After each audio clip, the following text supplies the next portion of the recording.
Good morning, guys. Morning, guys. Mrs. G here. All right, Mr. Kane here. Today we're going to tackle some gas laws, the individuals. All right.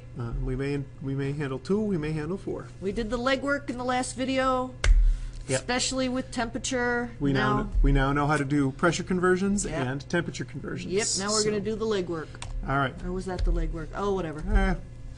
All right. So we've got variables here for gas laws. It turns out that the things that you can change about a gas that will affect it are pressure, temperature, volume, and how many moles you got. And notice the little note by temperature. Always, always, always, always Kelvin. Always in Kelvin, Mrs. G? Always in Kelvin. There's never a time where I don't do it in Kelvin. Never. Always, always, always. 3 always. Always, always, always, always. All right, okay. I can handle that. All right. First law we got to talk about is Avogadro's law.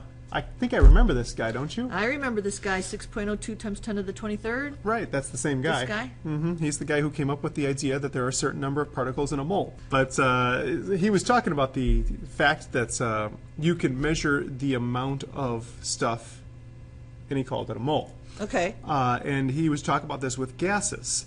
He says that if you take a certain volume of a gas, it's going to have a certain number of moles. Okay. Right, so like 22.4 liters is going to be 1 mole. He then goes on to say that if you want to know how much 2 moles of a gas takes up, how much space it takes up, you could set up a proportionality. Okay. Okay, so V1 over N1 equals V2 over N2. So that way, if you had 1 mole that takes up 22.4 liters, then 2 moles would take up 44.8. 44.8. No calculator needed for that, right? So he related volume to number of moles, which kind of makes sense if you think of a balloon blowing up. As you blow up a balloon, you are adding more particles of gas to the balloon, right? Yeah, that makes sense, yeah. And the balloon gets bigger. And the balloon gets bigger as you do that. All right, so here's a little graph of it.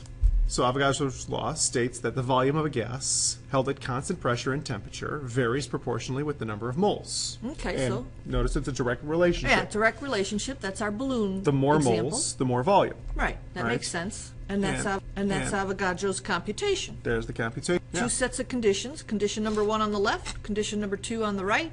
Put everything in the right spot. Are we going to have to use molar mass, Mr. Kane? Probably, right? Probably, Change yeah. it to moles. It's possible that we might have a problem like that. All right, so this chapter is going to be a lot of algebra, I get the feeling. Boyle's law. This is an Irish guy named Robert Boyle, and what he did was he found an opposite relationship to pressure and volume. He used a J-tube and basically changed the pressure and found that the volume... How did you change the pressure? Well, the story goes that he was living in a tenement somewhere and he ran up and down the tenement, but that sounds a little weird, but whatever it was, it might have been a mountaintop or like something. Like an apartment building? Like he ran up and down the stairs? Us poor Irish people usually ended up in a 20-family tenement in the slums of New York. Okay, so he ran up the tenement, and he found up higher in the tenement the air pressure should be lower. Right. So what did he find about the volume of the gas? That the volume actually increased. So Lower pressure, the volume increases. And so when he ran all the way down to the basement, there's more air pressure because there's more air, and right. The volume decreased. the volume decreased. Okay. Yeah, so an increase of pressure is a decrease of volume. That kind of makes sense, because if you push more, if you push the particles together more in a smaller volume, they're going to hit the sides more. Correct. It was the pressure he was playing with, and then the volume changed accordingly. Oh, okay. That makes sense. Yeah. All right. So he found that this is what the graph should look like, right? Correct. Opposite relationship. This is an inverse graph, and so I see asymptotes. The volume, the pressure is going to continue to decrease, but it will never actually touch that axis. Yeah. No. And the same thing over here, there's an asymptote over here. It will continue to increase towards the y-axis, but never actually touch. This is the only relationship out of all the gas laws, this is the only one that has an opposite relationship. Right. All the rest of them are directly proportional. So this one should set in their heads. And this one is the inverse relationship. Correct. Right. This is the only one that has an inverse relationship. So here's Charles' law. Charles was obviously a French scientist. And what he was playing around with he was playing around with volume and temperature. Yep. And you got a way to remember this, don't you? That it was volume and temperature? There was a TV show called Charles in Charge. TV, Volume, temperature. Volume. I Yep. see that. Okay. Charles in charge. So what Charles found out was that if you increase the temperature of a gas, its volume increases. This guy was a hot air balloon enthusiast. Yeah, that's what hot air is. That's what a hot air balloon is. Hot air expands, Right. therefore the volume gets bigger. Correct. When air gets colder, it shrinks down, Correct. right? So Direct relationship. it's found using the mathematical equation V1 over T1 equals V2 over T2. It's a proportionality, Yep. right? He finds that, again, it's proportional. So as volume goes up, temperature also goes up, or the other way you could say as temperature goes up, the volume also goes Yep. up, right? As long as it's flexible volume like a balloon. see. So I noticed that with Boyle's law and Charles' law. Here's the two gas laws we've done so far. Boyle's law was opposite. Charles' law was directly proportional. Oh, Avogadro, I forgot him. We did Avogadro. So we've done 3 gas laws. Mm-hmm. Of the 3 gas laws so far, 2 of them directly related, 1 of them opposite. Right. Of the 3 gas laws, 2 of the variables changing, 2 of them remaining constant. Mm-hmm. So the 2 that aren't in the computation are the ones remaining constant. Yeah.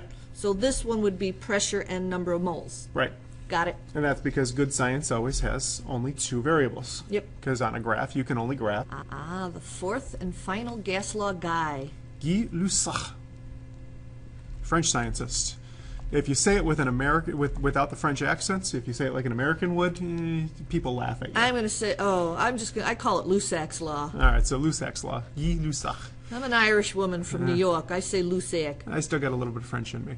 So anyhow, Guy here, or Lussac, he studies pressure and temperature. So he's keeping number of moles and volume the same. Correct. And what he finds out is that as you increase the temperature, you increase the pressure of a gas. Which would make sense, because if you're lighting those poor little gas molecules on fire, what are they going to do? They're going to move faster. They're going to move faster, and if they're going to move faster, you're going to hit the side of the container faster, and all those strikes against the side of the container mean more pressure. More pressure, and as the Right. pressure builds, ooh, you know what this reminds me of?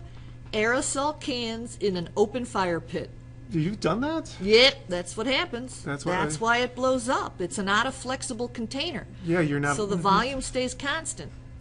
If you increase the temperature, the pressure is going to increase until it blows. So that means that if I decrease the temperature, that means that the pressure will Go down. also go down down. inside the container. Okay, I think that makes sense. Is that why they actually say on aerosol cans that they have to be used and stored at certain temperatures? Yeah. Don't put it in the oven. I don't know many people who put their hairspray in the oven anyway, so I guess we're okay. All right, so here's the graph.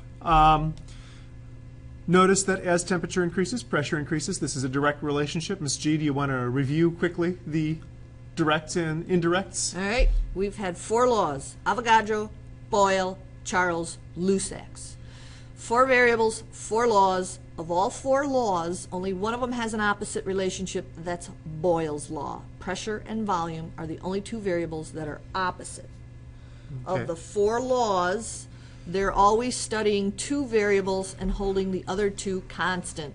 All right. Okay. That's it then. We're going to do some demos in class. So yeah? we're going to do some demos in class. We'll talk about each of the laws. You guys will have a little quiz here. I'm not blowing up an aerosol can in class. That's a little dangerous, so that one might be something different. How about a propane tank? You want to blow up a propane tank in class? Let's go with a Coke can instead.